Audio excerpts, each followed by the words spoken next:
Earth may have contained small concentrations of oxygen as early as 3.8 billion years ago, a new study claims. Currently, it is widely accepted that the oxygenation of the atmosphere took place in two major steps, the first dating back as far as 2.5 billion years ago. These new findings would push the initial oxygenation date back roughly 1 billion years, opening up the possibility of photosynthetic life forms during the early Earth period. It is largely agreed that the oxygenation of Earth's atmosphere began with the Great Oxidation Event between 2.5 and 2.4 billion years ago.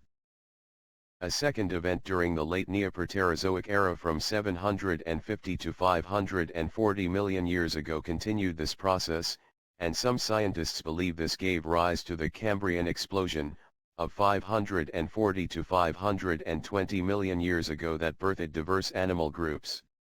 Now, a new study by an international team of researchers has analyzed the oldest banded iron formations, BIFs, on Earth samples of marine sediments from western Greenland to determine that early Earth was exposed to low atmospheric oxygen much earlier than has been believed.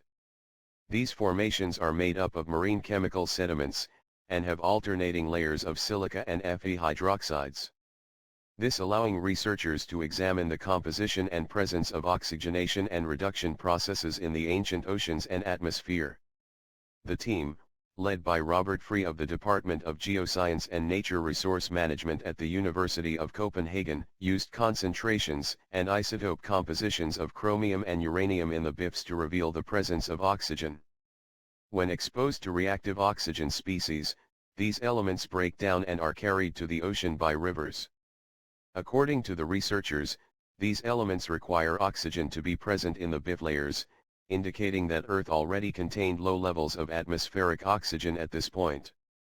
This means that simple photosynthetic life was possible much earlier than has been believed, as early as 3.8 billion years ago, the study claims.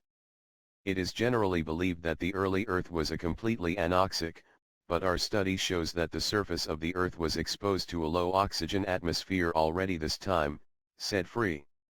This has far-reaching implications for how we investigate the pace of evolution of life and its biodiversity on our planet.